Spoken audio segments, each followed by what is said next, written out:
नमस्कार, राज्य बहसमा स्वागत छ। म विनोद परियार।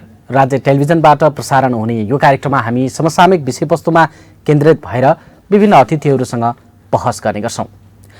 नेपाल पत्रकार महासंघ नेपाली पत्रकारहरूको साझा छाता संगठन हो। विक्रमसम्म 2012 साल चैत्र 16 गते गठन भएको नेपाल पत्रकार संघको निरन्तरताको रूपमा नेपाल पत्रकार महासंघ स्थापित छ। 2053 सालदेखि संघलाई नै महासंघको रूपमा रूपान्तरण गरिएको छ र हाल 13,000 भन्दा बढी पत्रकारहरू पत्रकार महासंघसँग आबद्ध छन्। पत्रकारहरूको संख्या थपिने क्रम प्रत्येक वर्ष बढ्दैछ। जति जति पत्रकारहरूको संख्या थपिँदैछ त्यति नै पत्रकारितामा चुनौती, सम्भावना र थुप्रै खालका विकृतिहरू देखा परेको भनेर टीका टिप्पणीहरू पनि हुने गर्छ। आज हामी नेपाली पत्रकारितामा प्रविधिको प्रयोगसँगै बढिरहेको विकृति र त्यसले निम्त्याएको केही सकसहरू र सँगसँगै सरकारले बनाइराखेका कानुनहरूको सवालमा केन्द्रित भएर हामी कुराकानी गर्नेछौँ। आज हामीसँग हुनुहुन्छ नेपाल पत्रकार महासंघका महासचिव रोशन पुरी। यहाँलाई स्वागत छ। हस्, धन्यवाद। पत्रकार महासंघको अहिले स्थापना दिवसको पूर्व सन्ध्यामा छौँ हामी। चैत 16 गते प्रत्येक वर्ष महासंघले स्थापना दिवस मनाउँछ।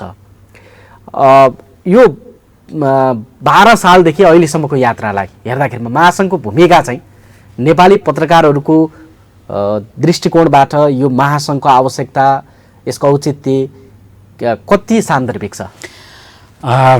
विनोद सरले अघि भन्नुभए जस्तै नेपाली पत्रकारहरूको छाता संगठन जुन चाहिँ 2012 साल चैत 16 गते स्थापना भयो, हाम्रा संस्थाको संस्थापक सभापति कृष्णप्रसाद भट्टराईको नेतृत्वको जुन नेपाल पत्रकार संघको निरन्तरता स्वरूप अहिलेसम्म आइपुग्दा हामी नेपाल पत्रकार महासंघमा आइपुगेका छौँ। यहाँ आइपुग्दाखेरि जुन खालको उद्देश्यले नेपालको पत्रकारिता क्षेत्रमा क्रियाशील पत्रकारहरूलाई सङ्गठित गरेर साझा उद्देश्य तय गरिएको थियो, त्यो उद्देश्य अहिलेसम्म आइपुग्दा पनि ती उद्देश्य पुरा हुन सकेको छैन। जस्तो श्रम समस्याको कुराहरू थियो, जस्तो खास गरेर पत्रकारहरू, श्रमजीवी पत्रकारहरू, तिनीहरूले चाहिँ एउटा त पेसागत अधिकार प्राप्त गर्नुपर्ने हो भन्ने उद्देश्य थियो। सँगसँगै प्रेस तथा अभिव्यक्ति स्वतन्त्रता, नागरिक अधिकार, लोकतन्त्रको लागि निरन्तर पहरेदारी, खबरदारी र आन्दोलनमा पनि समर्पण पूर्ण सम्बन्ध रहेर महासंघ यहाँसम्म आइपुगेको हो। अहिले पनि आइपुग्दाखेरि यहाँसम्म पनि कि हामी फेरि पनि आन्दोलन गर्नुपर्ने जगजगीमा चाहिँ अहिले यतिन्जेल पनि हामी छौँ। त्यही भएर 65-66 वर्ष हुँदासम्म पनि हामी पत्रकारहरूको संस्था जतिखेर स्थापना हुँदाको माग थियो, झन्डै झन्डै उही र उस्तैमा छौँ।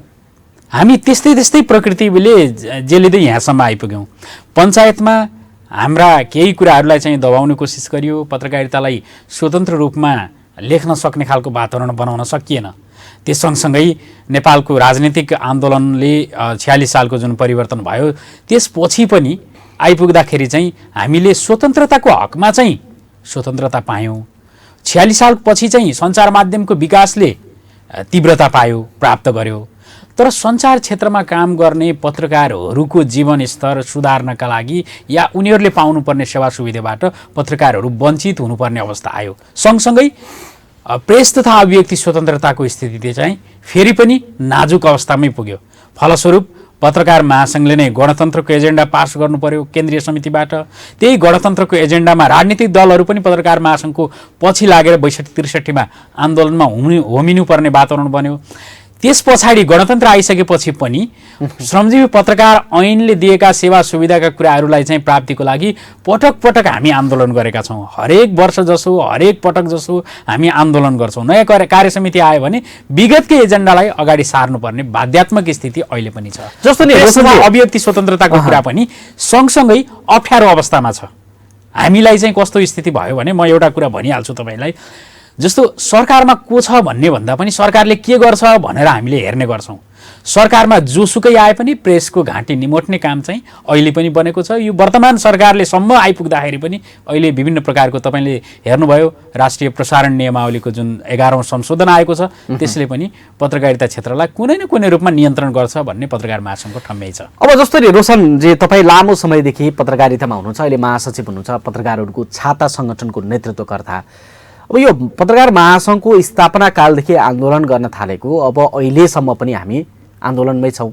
यो बीचमा चाहिँ थुप्रै खालका शासन व्यवस्थाहरू फेरि पञ्चायत ढल्यो 62-63 सालको जनआन्दोलन हुँदै नै मुलुक गणतन्त्रको युगमा आयो संविधान निर्माण भएर अहिले 3 तहका सरकारहरू छन् यो स्थितिसम्म आइपुग्दाखेरिमा पनि पत्रकार महासङ्घ आन्दोलन गरिराख्नुपर्ने तर माग पुरा नहुने बाधक चाहिँ को रहेछ त किन भन्दा हामीले यी दलहरू आएपछि त यी चिज सबै संस्थागत हुन्छ भने होइन यसको पृष्ठभूमि अलि फरक छ म एउटा प्रसङ्ग कोट्याउँ जुन 12 सालको हामीले स्थापनाको कुरा गरिरहेका छौँ त्यो स्थापना ताका काम गर्ने पत्रकारहरू तपाईँले स्वयं हाम्रो संस्थापक सभापतिज्यूलाई हेर्नुहोस् उहाँ नेपाली काङ्ग्रेसको नेता हुनुहुन्थ्यो प्रधानमन्त्री हुनुभयो उहाँ प्रधानमन्त्री पनि हुनुभयो उहाँ राजनीतिक उद्देश्यले राजनीतिक चेतना स्तर जगाउनको लागि राजनीतिक दलमा आबद्ध भएका व्यक्तिहरूले पत्रकारिता गरेको थियो त्यतिखेर उहाँहरूलाई पारिश्रमिकको समस्या या अरू समस्याहरू केन्द्रित भएर थिएन यो बीचमा पनि केही नै नभएको चाहिँ होइन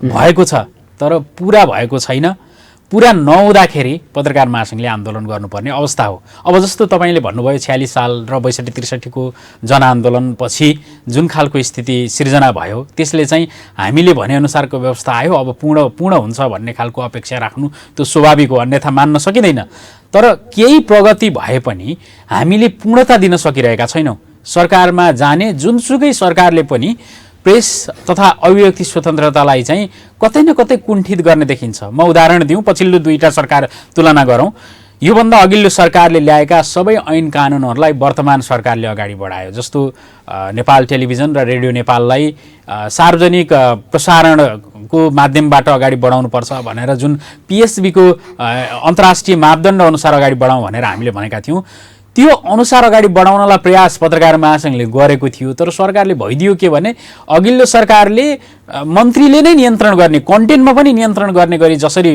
विधेयक अगाडि बढाएको थियो वर्तमान सरकारले त्यसैलाई टेकेर त्यही विधेयकलाई हुबहु तरिकाले अगाडि बढाइदियो पत्रकार महासङ्घले असहमति राख्यो फेरि पनि अहिले पछिल्लो समय हेर्नुहुन्छ भने अन्य सञ्चार कानुनहरूको स्थिति पनि एकदम डरलाग्दो छ कतै न कतै नियन्त्रण गर्ने हिसाबले अगाडि बढाइएको छ जुन सार्वजनिक प्रसारण नियमावली जुन 11औं संशोधन अहिले पछिल्लो समय चर्चामा छ युट्युबरहरूलाई नियन्त्रण गर्न हामीले ल्याएका हौँ भनेर सरकारी अधिकारीहरूले भनिराख्नु भएको छ त्यसमा हेर्दा पनि प्रेस तथा अभिव्यक्ति स्वतन्त्रतालाई कुण्ठित गर्ने खालका प्रावधानहरू छन् मैले यो किन भनिरहेको छु भने नियमन गर्ने नाममा नियन्त्रण गर्नतर्फ चाहिँ सरकार केन्द्रित हुन्छ यो वा ऊ रूपमा दलहरूले पनि कुन दलको वा को मन्त्री भयो भन्नेले खास पत्रकारितालाई चाहिँ अर्थ राखेका छैन तात्विक अर्थ चाहिँ हामीले देखेका छैनौँ किन देखेका छैनौँ भने यही सार्वजनिक प्रसारण नियमावली केही दिन अगाडि मात्रै आयो यसमा पनि सरकारवाला निकायहरूसँग पर्याप्त छलफल हुनु पर्थ्यो पत्रकार महासङ्घ लगायत अन्य सरकारवाला निकायहरूसँग चाहिँ छलफल हुनु पर्थ्यो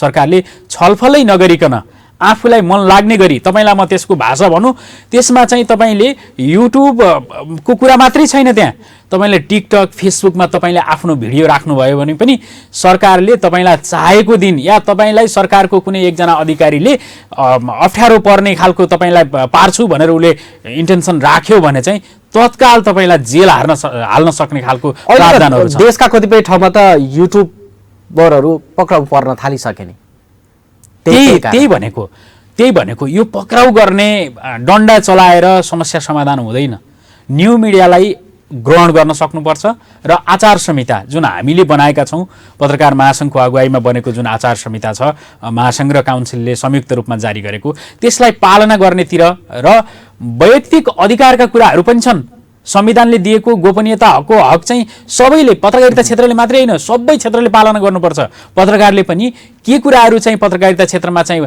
पालना गर्नुपर्छ भन्ने ज्ञान त छ उहाँहरूले आचार संहिता त छ त्यो आचार संहिता अनुकूल गर्नुभयो भने त यी खालका समस्याहरू त आउँदैनन् तर केही साथीहरूले आचार संहिताको पालना नगर्दा या युट्युबरहरू जुन न्यू मिडियामा साथीहरूले प्लेटफर्ममा आउनु भएको छ के चाहिँ मिडिया हो के चाहिँ होइन भन्ने खालको जुन कन्फ्युजन क्रिएट भएको छ त्यो कन्फ्युजन क्रिएट हुँदाखेरि चाहिँ राज्यलाई चाहिँ त्यो कन्फ्युजन माथि टेकेर चाहिँ नियन्त्रण गर्नेतर्फ चाहिँ राज्य केन्द्रित भएको देखिन्छ अब जस्तो नै रोशनजी यहाँले भने जस्तै अहिले चाहिँ राष्ट्रिय प्रसारण ऐनको जुन संशोधनको सन्दर्भ छ त्यसमा चाहिँ विशेष गरेर अनलाइन टेलिभिजनलाई चाहिँ दर्ता गर्नुपर्ने 5 लाख रुपैयाँ त्यो दर्ताको शुल्क तोकियो यो सँगै जोडिएर सामाजिक सञ्जालमा अभिव्यक्ति गरेकै कारणले नियन्त्रण गर्ने कुरा अघि तपाईले सन्दर्भ जोडिहाल्नु भएको छ सरकारले के भनिराखेको छ भन्दा यो चाहिँ निजी क्षेत्रले चलाएकोलाई होइन, यो जसले चाहिँ म अनलाइन सञ्चार माध्यम हो अथवा म अनलाइन टेलिभिजन हो भन्छ, ऊ त नियमनमा आउनु पर्यो, सरकारको नियममा आउनु पर्यो नि भन्ने सरकारी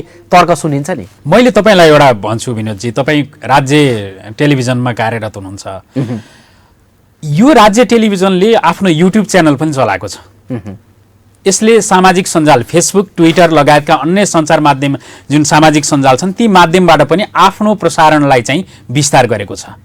अब राज्य टेलिभिजनले चाहिँ युट्युबको चाहिँ दर्ता गर्न छुट्टै जानुपर्ने कि नपर्ने त्यसले भन्दैन, प्रश्न पार्दैन। त्यो कुराले जुन नियमावली संशोधन भएको छ त्यसले प्रश्न पार्दैन। तपाईँले एउटा टिकटकमा समाचार जन्ने चिज लाग्यो, तपाईँलाई जानकारी लाग्यो, जानकारीमूलक कुनै सामग्री चाहिँ तपाईँले पाउनुभयो, तथ्यगत रूपमा तपाईँले टिकटक बनाएर चाहिँ त्यो टिकटकको माध्यमबाट तपाईँले व्यक्तिगत रूपमा राख्नुभयो।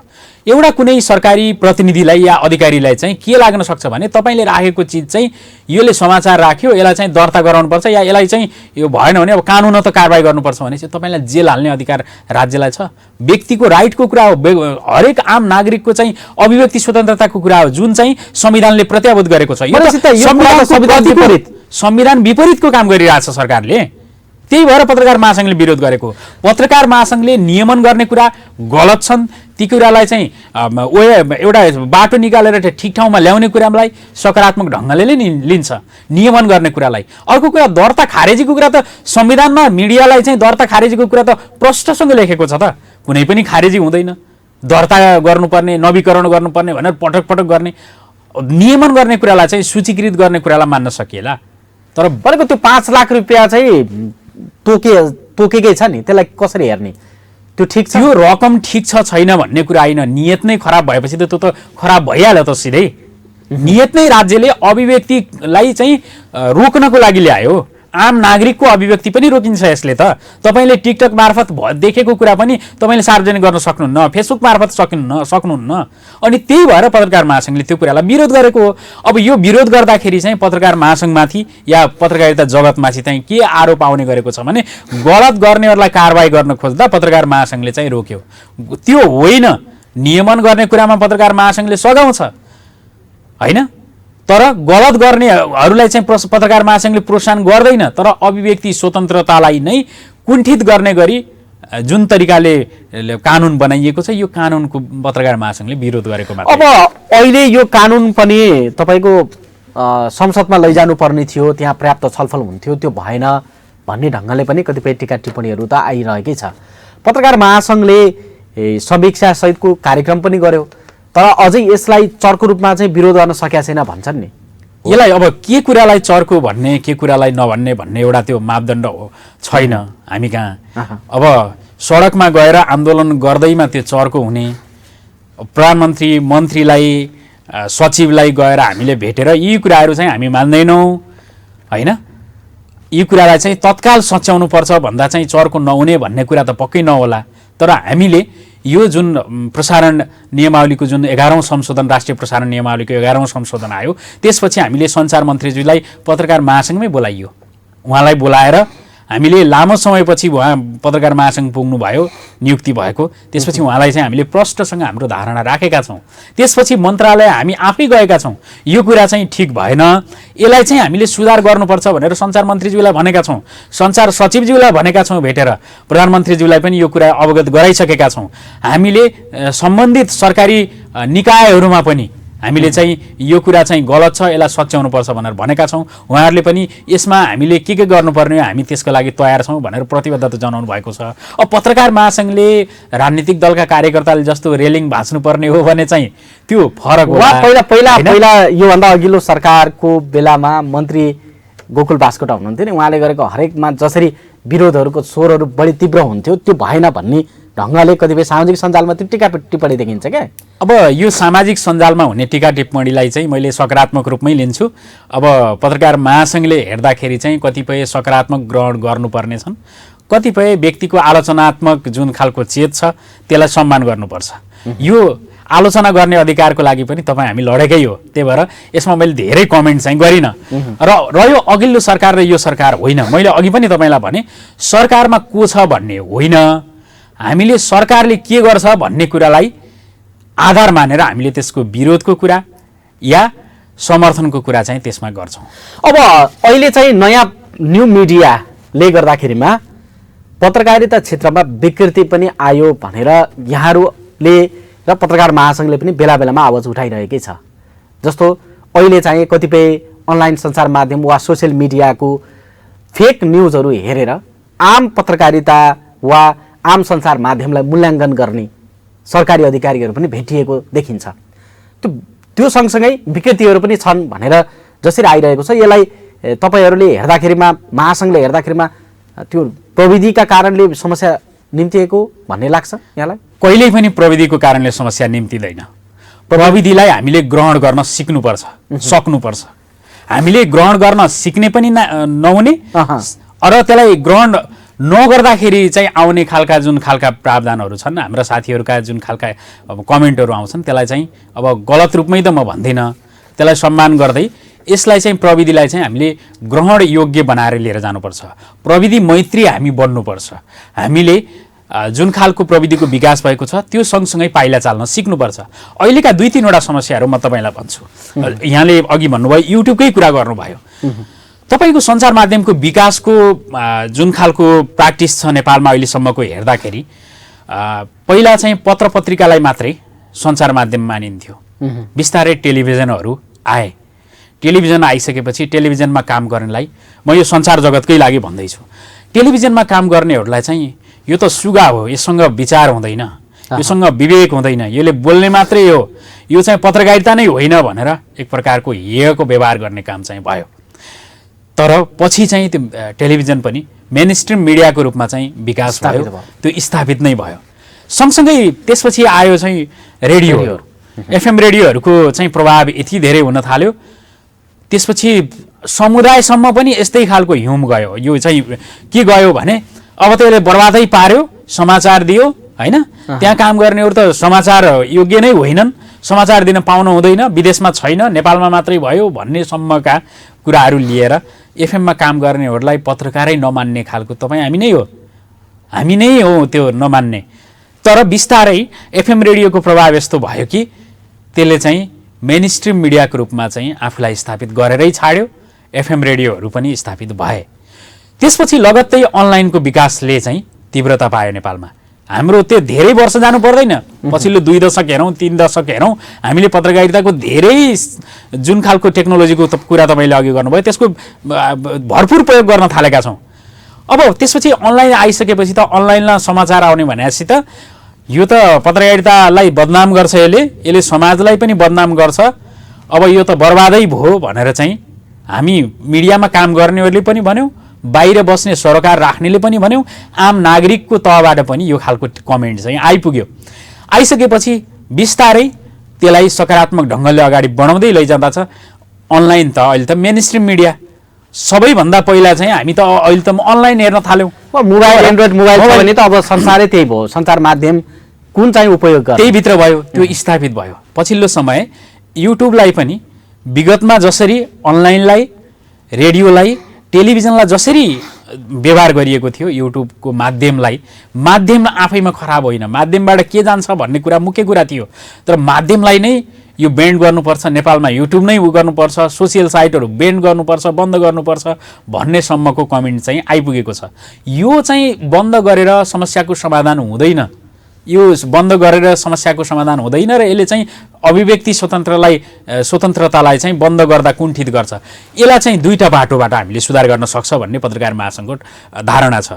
यसमा हामीले केन्द्रीय समितिको बैठकबाटै यो एउटा पास के गरेका छौँ भने हामीले जुन तरिकाले सामाजिक सञ्जालहरू र युट्युबको जुन खालको त्यहाँभित्र देखेका केही विकृतिका कुराहरू छन्, ती विकृतिका कुराहरू हटाउनको लागि हामीले आचार संहितालाई पालना गर्नेतिर केन्द्रित हुनुपर्छ र स्वनियमनको जुन खालको विश्वव्यापी मान्यता छ त्यो स्वनियमनको विश्वव्यापी मान्यतालाई अगाडि बढाउनुपर्छ। म उदाहरण दिन्छु, पछिल्लो समय युट्युबमा आएका सामग्रीहरूको विषयमा आम नागरिकले पनि क्वेसन उठाएका छन्।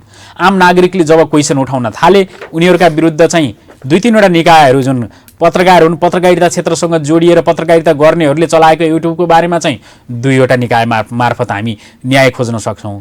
त्योभन्दा बाहिर चाहिँ अरू कानुनहरू पनि आकर्षित हुने गरी अहिलेको विद्यमान कानुनी संरचना छ। त्यो संरचना मार्फत आम नागरिकले चाहिँ कानुनी उपचार खोज्न थालिसकेपछि भनेपछि अहिले सरकारले जसरी राष्ट्रिय प्रसारण ऐन चाहिँ संशोधन गरेर जुन कानुन ल्याउन खोजेको छ त्यो गर्न जरुरी छैन। त्यो गर्न जरुरी छैन। नियमनको सामान्य प्रक्रियालाई अगाडि बढाउन त सकिएला, अभिलेख राख्ने कुराहरू होलान् या अरू कुराहरू होलान्।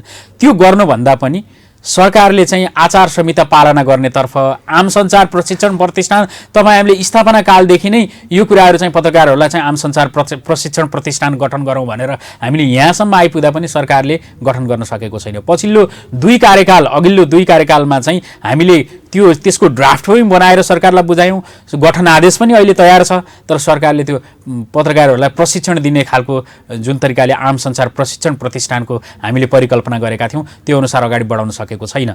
आचार संहितालाई पालना गर्न पनि पत्रकार महासङ्घ मार्फत या प्रेस काउन्सिल नेपाल मार्फत चाहिँ जसरी कार्यक्रमहरू जानुपर्ने हो त्यो मार्फत चाहिँ सरकारले चाहिँ लगानी गरेको छैन। लगानी नगर्ने, राजस्वको नाममा चाहिँ पैसा उठाउने, सरकारकै ठेकेदार हो यसरी पैसा उठाउन पाइन्छ? आम नागरिकको अभिव्यक्ति स्वतन्त्रतालाई रोक्ने गरी चाहिँ पैसा उठाउने, यो त हुनै सक्दैन। त्यही भएर पत्रकार महासङ्घले विरोध गरेको र यसलाई चाहिँ कसरी नियमन गर्न सकिन्छ भन्ने पनि पत्रकार महासङ्घसँग आइडिया छ। त्यो आइडिया के हो भने दुईवटा समूहमा समाचारजन्य सामग्री उत्पादन गर्ने साथीहरू चाहिँ अनलाइन टेलिभिजन पत्रकार सङ्घ भनेर चाहिँ त्यसमा आबद्ध हुनुहुन्छ। त्यसमा झन्डै 250 जना जति साथीहरू, त्यसमा 50 जना जति सदस्य हुनुहुन्छ, त्यसमा आबद्ध हुनुहुन्छ। समाचार बाहेक सोसियल इस्युहरू, खास गरेर सामाजिक इस्युहरू उठाउने र त्यसमा आचार संहिताको पालना नगर्ने खालका साथीहरूको झन्डै 800 जनाको एउटा सङ्गठन छ। त्यो सङ्गठन पनि पत्रकार महासङ्घमा अहिले आइपुगेको छ। उहाँहरूले चाहिँ अब त्यही मार्फतै नियमन गर्न सकिन्छ। कन्टेन्टमा यदि अहिले चाहिँ जसरी चर्चा गरिएको छ युट्युबमा चाहिँ थम्बनेल राख्ने विषयवस्तु अर्कै छ हैन, त्यसले सामाजिक द्वन्द्व निम्त्याउने वा विषयवस्तुलाई चाहिँ भड्काउने जुन भन्ने आरोप छ नि त्यसलाई नियन्त्रण गर्न सकिन्छ त? त्यसो भए तपाईँले भने जस्तै गरेर नियन्त्रण गर्न सकिन्छ। त्यो सकिने कुराहरूमा नियन्त्रण भनेको आचार संहिताको कुरा मात्रै होइन। तपाईँलाई कुनै सामग्री चित्त बुझेन भने तपाईँले प्रेस काउन्सिल नेपालमा उजुरी गर्नुहोस्, प्रेस काउन्सिलले एउटा निष्कर्षमा पुर्याउँछ। त्यो निष्कर्षमा पुगिसकेपछि पनि तपाईँले चित्त बुझेन, अदालती प्रोसेस छ, विद्यमान कानुन अनुसार तपाईँ अगाडि जान सक्नुहुन्छ। यो कुरालाई फलो गर्न जाँदाखेरि अहिले केही फलो हुँदाखेरि देशभरिबाट साथीहरू पक्राउ पर्ने, थुनिने खालको युट्युबरहरू चाहिँ थुनिने खालको समस्या भएपछि युट्युबरहरूको सङ्गठन चाहिँ पत्रकार महासङ्घमा आएर अब हामी आचार संहिता पालना गर्छौँ, तपाईँहरूले सहजीकरण गरिदिनुहोस्, हामी राम्रो कन्टेन्ट मात्रै ल्याउँछौँ अब भनेर उहाँहरूले भन्नुभएको छ। अब कन्टेन्ट राम्रो नराम्रो भन्ने कुराहरूमा पनि हामी मेन स्ट्रिम मिडियाहरूले भन्दा पनि कतिपय कन्टेन्टमा चाहिँ उहाँहरू इच्छा शक्ति लगाएर गएर राम्रो कन्टेन्टहरू पनि उहाँहरूले लिएर आउनु भएको छ। गलत मात्रै आँखाले नहेरौँ, त्यहाँ पनि सकारात्मक कुराहरू पनि छन्। गलत कुरालाई निरुत्साहित गरेर ठिक ठाउँमा ल्याउँ, सकारात्मक कुरालाई चाहिँ प्रोत्साहन गरेर अगाडि बढाउँ, आचार संहिताको पालनालाई अगाडि बढाउँ, सुनियमनको कुरालाई अगाडि बढाउँ। राज्यले नियमन गर्ने भने ठिक छ, तर नियन्त्रण गर्ने र प्रेस तथा अभिव्यक्ति स्वतन्त्रतालाई हनन गर्ने हिसाबले या रोक लगाउने हिसाबले या संविधानले दिएका विभिन्न अधिकारलाई प्रयोग गर्नबाट रोक्ने हिसाबले ल्याउने कानुनलाई चाहिँ पत्रकार महासङ्घले मान्दैन। आम नागरिकले पनि यो कुराहरूलाई मान्न। अब तपाईँले पत्रकार महासङ्घले जसरी कुरा राखिराखेको छ नि त्यसमा सरकार कन्भिन्स भएको सुनिँदैन क्या? सरकारी अधिकारीहरूको भनाइ अहिले पनि सुन्ने हो नि, उहाँहरू हामी कहाँ नियन्त्रण गर्न खोजेको, नियमन गर्न खोजेको भन्ने तर्क आउँछ। त्यो चाहे मन्त्रीको होस्, चाहे राजनीतिक दलको होस् वा कर्मचारी लेभलको कुरा गरौँ। यो हिसाबले त यो ऐन जुन संशोधन भइसकेको छ त्यो लागू भयो भने के हुन्छ? अब तपाईँलाई म भन्छु, त्यो अघिल्लो प्रश्नमै म तपाईँको यो पछिल्लो प्रश्नको पनि उत्तर म दिन्छु। जस्तो अहिले आइरहेका कानुनहरू हेर्नुहुन्छ भने तपाईँले सङ्घीय सरकारको ले अगाडि बढाएका कानुनहरू मात्रै होइन, प्रदेश सरकार र स्थानीय सरकारले पनि अगाडि बढाएका कानुनहरू हेर्नुहुन्छ भने संविधानको प्रतिकूल छन्। तपाईँले यी लुम्बिनी प्रदेशकै विवादित छ, विवाद भएर समस्या छ। गण्डकी प्रदेशको त्यस्तै छ, कर्णाली प्रदेशको त्यस्तै छ, सुदूरपश्चिम प्रदेशमा अहिले ड्राफ्ट भएको छ, त्यसको हामीले अध्ययनकै क्रममा छौँ हामी। अनि सँगसँगै तपाईँलाई म उदाहरण भनौँ, लुम्बिनी प्रदेशको जुन खालको कानुन ड्राफ्ट भयो प्रदेश 2 मा मध्य प्रदेशमा यहीँको ड्राफ्ट गएर त्यहाँ एउटा अक्षर चाहिँ त्यो सदनमा पेश गर्ने क्रममा चाहिँ लुम्बिनी प्रदेश भन्ने नै सदनमा पेश भएको पाएपछि यतिले हामीले धेरै कुराहरू बुझ्न सक्छौँ। बागमती प्रदेशमा पनि समस्या छ होइन, प्रदेश 1 को कुरामा पनि समस्या छ। त्यही भएर सबै प्रदेश सरकारहरूले जसरी कानुनहरू ल्याउन खोजेका छन् यो चाहिँ के नियमनको कुरा छ यसमा? जेल हाल्न सक्ने, दर्ता खारेज गर्न सक्ने अधिकार चाहिँ उहाँहरूलाई छ? दर्ता खारेजै गरिदिने, संविधानले दिएको दर्ता खारेज नहुने खालको जुन खालको प्रावधान छ उहाँले संविधान नमान्ने, संविधान विरुद्ध अभिव्यक्ति स्वतन्त्रता विरुद्ध चाहिँ कानुन लिएर आउने, अनि तिनलाई मानिदिनु पर्ने, अनि उहाँहरूले भने जस्तो नियमन हो भनेर भन्नुपर्ने? त्यो त हुनै सक्दैन। आम नागरिकको बोल्न पाउने, देखेको कुरामा कमेन्ट गर्न पाउने जुन खालको अधिकार छ त्यसलाई सबैले सम्मान गर्नुपर्छ।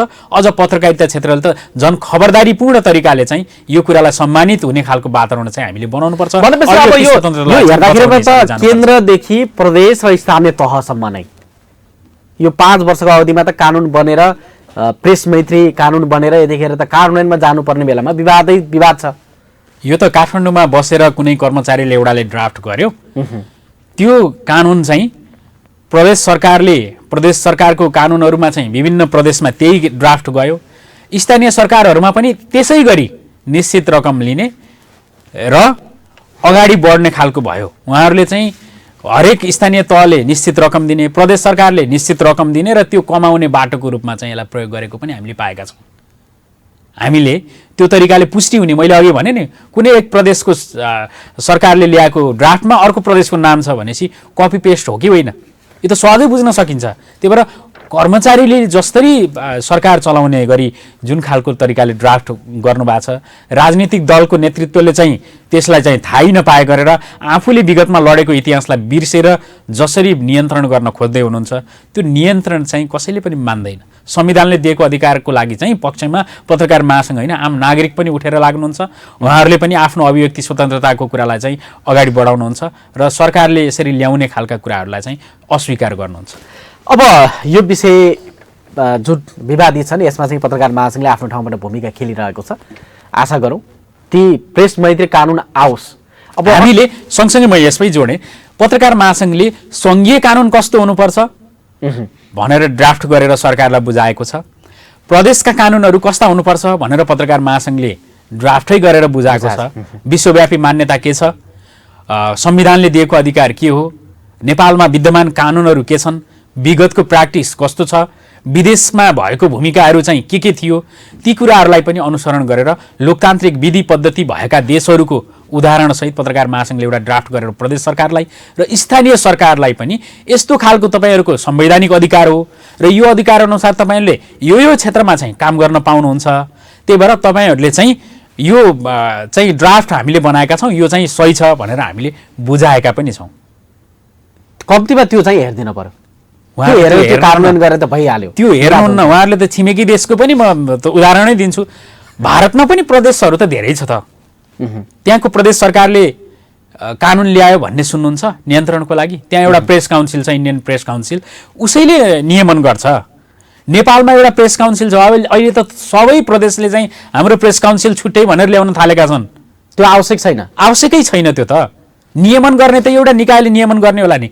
तपाईँले कतिवटा निकायबाट नियमन बिहोर्नु पर्ने, कुन सरकारबाट नियमन बिहोर्नु पर्ने?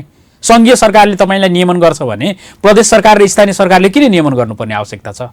भारतको उदाहरण म दिन्छु तपाईँलाई। भारतमा कुनै पनि सरकारले सञ्चारसँग सम्बन्धित यस्ता खालका कानुनहरू ल्याएको छैन। नेपालमा जसरी आइरहेका छन् त्यहाँ चाहिँ के भएको छ भने पन्जाब सरकारले कानुन ल्याएको छ। पन्जाबले सिख समुदायको कला संस्कृति कल्चरलाई चाहिँ त्यो बढावा दिने लागि कानुन लिएर आएको छ। हाम्रा प्रदेश सरकारहरूले त आफ्नो रहनसहन, जस्तो लुम्बिनी प्रदेशको हकमा हेर्नुहुन्छ भने मगर समुदायको होला, थारू समुदायको होला, मधेसी कम्युनिटीको होला या अल्पसङ्ख्यक अन्य समुदायको होला, ती समुदायलाई प्रोत्साहन गर्ने गरी सञ्चार माध्यमको विकासको लागि चाहिँ काम गर्नुपर्ने पो होला त। यहाँ चाहिँ तपाईँको नियन्त्रण गर्ने, जेल हाल्ने या दर्ता खारेजै गर्ने यो किन आवश्यक थियो? यो काम त नियमनको काम त प्रेस काउन्सिल नेपाल मार्फत सरकारले गरेकै छ त। सङ्घीय सरकारमा पनि त्यो ड्राफ्टमै छ कानुन होइन, त्यसलाई अगाडि बढाए सकियो। जे गर्नुपर्ने त्यो नगरेर यो खालको समस्या आयो, हो गलत बाटोमा गयो, गलत बाटोमा गयो, यसलाई सच्याउनुपर्छ।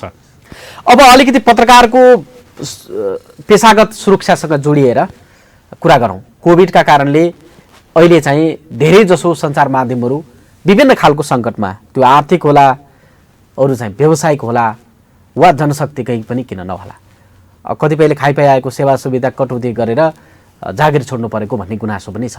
अब पत्रकार महासङ्घले यसमा के गरिराखेको छ? पत्रकार महासङ्घले कोभिड लगत्तै पत्रकारका समस्याहरूको बारेमा टास्क फोर्स नै बनाएर त्यो फोर्स बनाएरै हामीले कामहरू थालेका थियौँ। त्यसमा म तपाईँलाई डाटा भनौँ, पछिल्लो नयाँ कार्य समिति आइसकेपछिको डाटा म तपाईँलाई उपलब्ध गराउँछु। जस्तो हामीसँग झन्डै 500 जना पत्रकारहरूको श्रम समस्या आइपुगेको थियो। त्यसमध्ये हामीले झन्डै 300 पत्रकारहरूको श्रम समस्या चाहिँ सम्बोधन गरेका छौँ। त्यो भनेको के हो भने धेरै साथीहरूले पाउनुपर्ने सेवा सुविधा माग गरेर पत्रकार महासङ्घमा निवेदन दिनुभएको थियो। त्यसको लागि हामीले सम्बन्धित मिडिया हाउससँग चाहिँ छलफल गरेर टुङ्गाएका छौँ। त्यो बाँकी रहेका साथीहरूको हकमा पनि हामीले कतै धरना दिन पनि हामी पुग्यौँ, कतै दबाब दिन पनि पुग्यौँ। हामी माइतीघर मण्डलादेखि लिएर हामीले मिडिया हाउससम्म पनि डोर टु डोरमा पनि दबाबका कार्यक्रमहरू गरेका छौँ। यो बिचमा त्यही दबाबको कारणले मिडिया हाउसबाट पत्रकारलाई अमानवीय तरिकाले निकालिँदाखेरि चाहिँ पत्रकारको पक्षमा पत्रकार महासङ्घ उभिएकै कारणले केही उदाहरणहरू पनि छन्। ती उदाहरणहरू जस्तो तपाईँलाई भनौँ, सगरमाथा एफएमकै म तपाईँलाई उदाहरण दिन्छु। त्यहाँ एकजना महिला पत्रकार साथी बिरामी हुनुभयो। उहाँ बिरामी भइसकेपछि मैले समाचार पढ्न सक्दिनँ, मलाई छुट्टी चाहियो भन्नुभयो। व्यवस्थापनले तैँले छुट्टी पाउँदैनस्, तँ आएर काम गर भनेर दबाब दियो होइन। उहाँ चाहिँ म बिरामी अवस्थामा चाहिँ आउन सक्दिनँ, कोभिडको यस्तो महामारी छ भनेर उहाँले चाहिँ भन्दाखेरि पछि उहाँलाई चाहिँ डोमिनेट गर्ने काम भयो। त्यो डोमिनेट कसरी भयो भने उहाँको घटुवा गरियो, पत्रकार महासङ्घले घटुवा गरियो। उहाँलाई चाहिँ तत्काल उहाँलाई पुनर्स्थापित सम्बन्धित पोस्टमा पुनर्स्थापित गर्नुहोस् र उहाँले पैसा पाउनु भएको थिएन। 6 महिना 7 महिनादेखि उहाँहरूले बेतलबी रूपमा काम गरिराख्नु भएको थियो। त्यो तलब उपलब्ध गराउन हामीले आग्रह गऱ्यौँ, उहाँले तलब पाउनुभयो। अहिले त्यो प्रोसेस चाहिँ उहाँलाई पुनर्स्थापित गरियो सम्बन्धित पोस्टमा र अहिले त्यो उहाँले चाहिँ सम्बन्धित सञ्चार माध्यमबाट सेवा सुविधा लिएर हामी म बाहिरिन्छु, अब यहाँ खासै काम गर्ने खालको वातावरण पनि छैन भन्नुभयो। उहाँको अनुकूलमा पत्रकार महासङ्घले सहजीकरण गरेर त्यसलाई कानुनी रूपमै हामीले उपचार खोजिरहेका छौँ। 35 जना साथीहरू अहिले पनि कानुनी उपचार खोजिराख्नु भएको छ। रेडियो नेपाल डोटीको केही साथीहरूको पुनर्स्थापना भएको छ। अन्नपूर्ण पोस्टमा काम गर्ने झन्डै 50-60 जना साथीहरूले चाहिँ त्यहाँ न्याय पाउनु भएको छ होइन। अन्य मिडिया सञ्चार माध्यममा जस्तो नागरिक दैनिकमा पनि पत्रकार महासङ्घ धर्नामै गएर बसेका थियौँ। म आफै गएको थिएँ, वरिष्ठ उपाध्यक्ष रमेश विष्ट जानुभएको थियो, त्यहाँ धर्नामा बस्यौँ। जिल्लाका 25-30 जना साथीहरूले रोकिएको तलब प्राप्त गर्नुभयो। पत्रकार महासङ्घले गर्नुपर्ने कामहरू यही नै हो। यो कामलाई पत्रकार महासङ्घले प्राथमिकतामा राखेको छ। पछिल्लो समय हेर्नुहुन्छ भने वरिष्ठ उपाध्यक्षको नेतृत्वमा र मेरो नेतृत्वमा समितिहरू बनाएर हामीले श्रमका समस्याहरू सम्बोधन गर्नका लागि काम गरेका थियौँ। अहिले आइपुग्दा त हामीले केन्द्रीय समितिबाट समिति नै वरिष्ठ उपाध्यक्षको नेतृत्वमा समिति निर्माण गरेर त्यो समितिमा चाहिँ बसेर 2वटा उपसमिति जस्तो बनाएर त्यो उपसमितिले निरन्तर काम गरि नै रहेको छ। त्यसपछि श्रमसँग जोडिएका समस्याहरूलाई हल भइरहेछ। अप्ठ्यारो परेको ठाउँमा पत्रकार महासङ्घले लागेको छ। तर साथीहरूले भने जस्तो आजको भोलि या प्रक्रियागत हिसाबले हुने ढिलाइलाई चाहिँ मैले अन्यथा लिन हुन्न भन्ने लाग्छ मलाई। ढिलाइ केही भएको होला। सँगसँगै कोभिडले पारेको प्रभावको विषयमा नि पत्रकार महासङ्घले गरेको छ। जस्तो के काम गरेको छ भने हाम्रा संरचनाहरू छन्, प्रदेश समिति, जिल्ला समितिहरू मार्फत तपाईँहरूले पनि खोपको कुराहरू होला या स्वास्थ्य सामग्रीको कुराहरू होला या उपचारमा सहजताको लागि होला। कोभिडको बेलामा चाहिँ जुन हाम्रो नयाँ कार्य समिति आउँदा बित्तिकै सुरु भएको दोस्रो लहरको बेला थियो, त्यो दोस्रो लहरको बेलामा देशभरि अक्सिजनको चरम अभाव थियो। पत्रकार महासङ्घको आह्वानमा पत्रकार महासङ्घको केन्द्रीय कार्यालयमा रहेको जुन आवास घर छ त्यो आवास घरमा हामीले आइसोलेसन सेन्टर निर्माण गऱ्यौँ। काठमाडौँका विभिन्न अस्पतालमा पत्रकारलाई चाहिँ 180 जना पत्रकारलाई चाहिँ बेड उपलब्ध गराएका थियौँ हामीले। काठमाडौँमा बेड नपाउने, अक्सिजन नपाउने ठाउँमा पत्रकार महासङ्घकै पहलमा 12 पुगेर हामीले अक्सिजन ल्याएर हाम्रा पूर्व अध्यक्षदेखि लिएर साधारण सदस्यसम्मलाई हामीले अक्सिजन घरमै पनि उपलब्ध गराएका थियौँ। अहिले पनि पत्रकार महासङ्घको केन्द्रीय कार्यालयमा चाहिँ त्यो आवास गृहमा चाहिँ हामीले त्यो आइसोलेसन सेन्टर त्यत्तिकै राखेका छौँ। हामीसँग केही अक्सिजन सिलिन्डरहरू र स्वास्थ्य सामग्रीहरू अहिले पनि छन्। पत्रकार महासङ्घकै आह्वानमा विभिन्न जिल्लाहरू, खास गरेर लुम्बिनी प्रदेशका त विभिन्न जिल्लाहरूले चाहिँ आइसोलेसन सेन्टर निर्माण गरेर आफै पनि बनाएर उहाँहरूले उपचारमा आम नागरिकलाई पनि सहयोग गर्नुभएको छ। पत्रकार महासङ्घले गर्ने काम यही नै हो।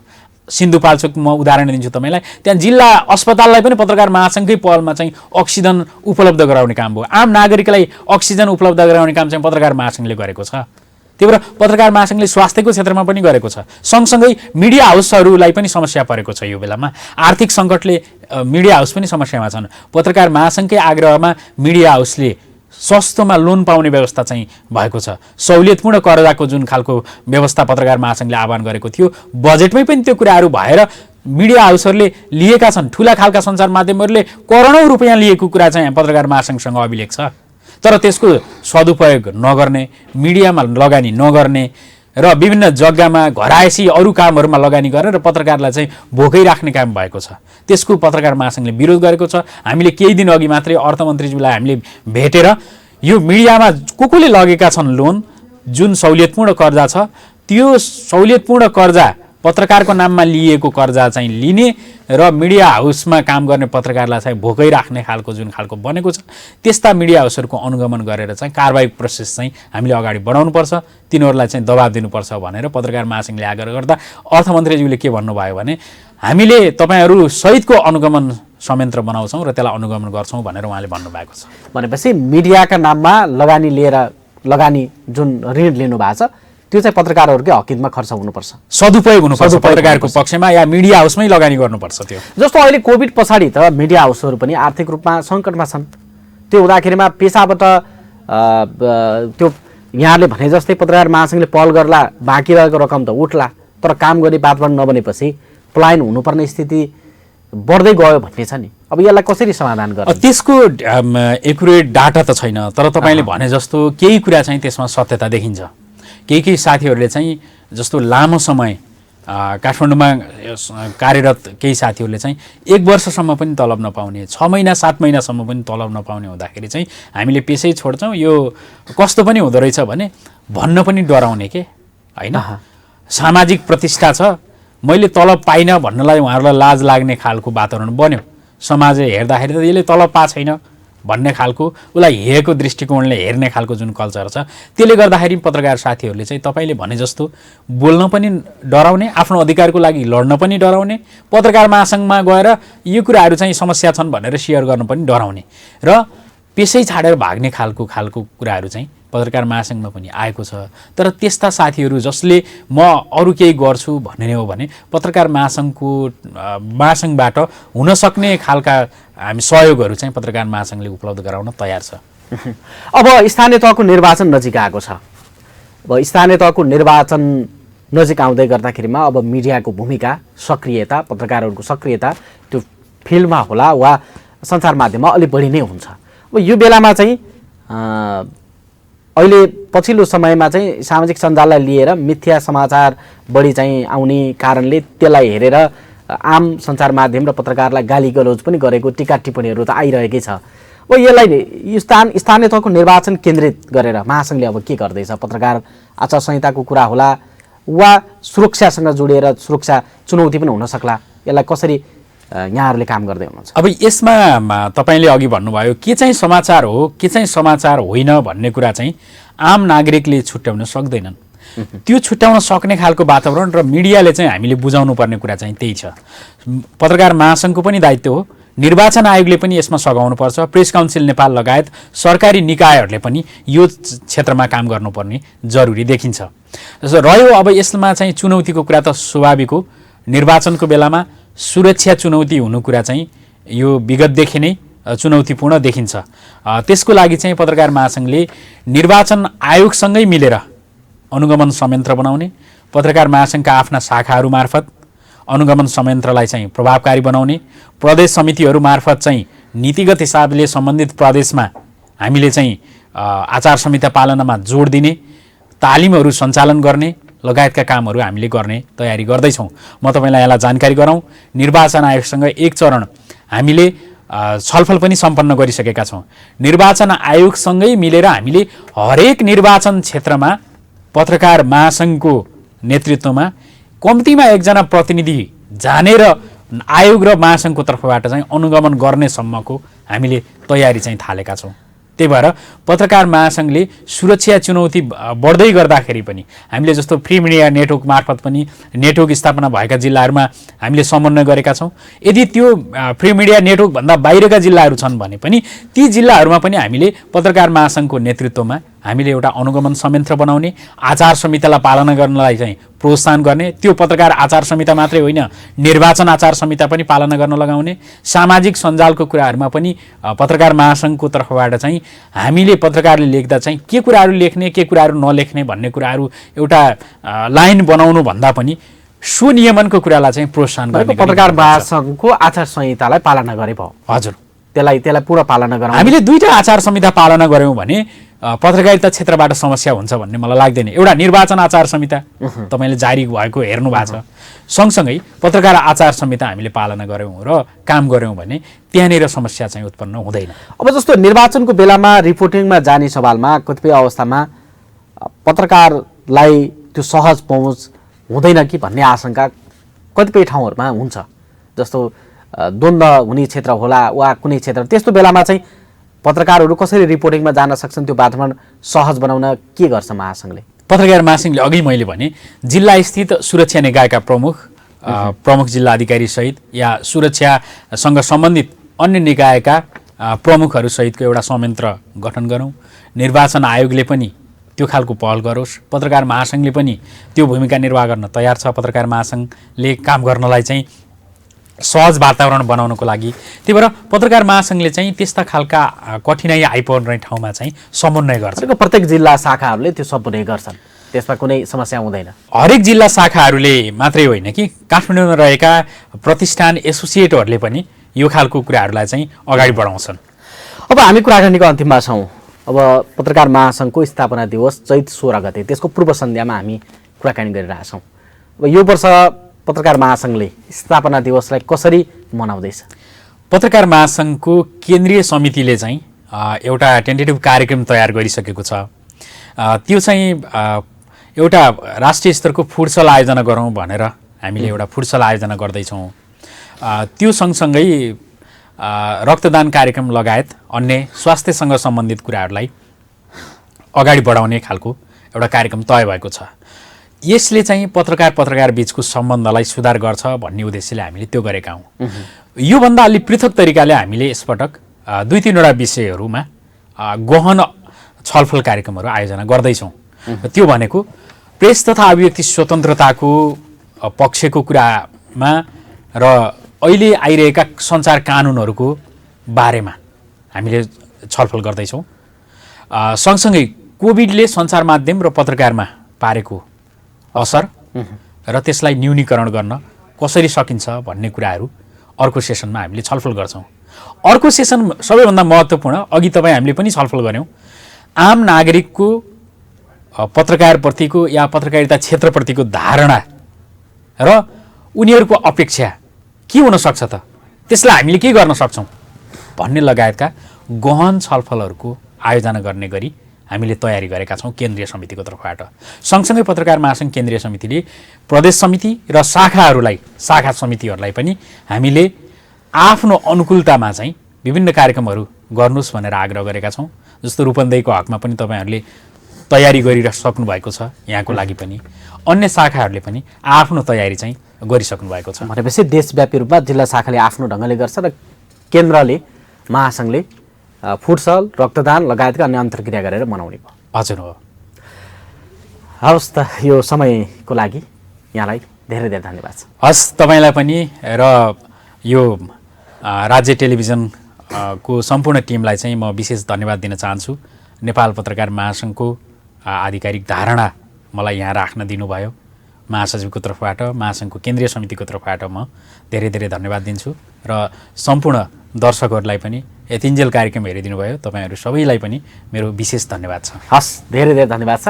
आज हामीले कुराकानी गऱ्यौँ नेपाल पत्रकार महासङ्घका महासचिव रोशन पुरी। उहाँसँग हामीले पत्रकार महासङ्घले गरिरहेको काम र पछिल्लो पत्रकार र पत्रकारिता क्षेत्रसँग सम्बन्धित विषयमा हामीले कुराकानी गऱ्यौँ। आजको यो कुराकानी यहाँलाई कस्तो लाग्यो, यहाँले हामीलाई प्रतिक्रिया दिन सक्नुहुन्छ। कार्यक्रम हेरेर साथ दिनुभएकोमा सम्पूर्ण दर्शकलाई आभार प्रकट गर्दै आजका अतिथि नेपाल पत्रकार महासङ्घका महासचिव रोशन पुरीज्यूलाई पुनः धन्यवाद दिँदै म विनोद परियार छुट्टिन्छु। नमस्कार।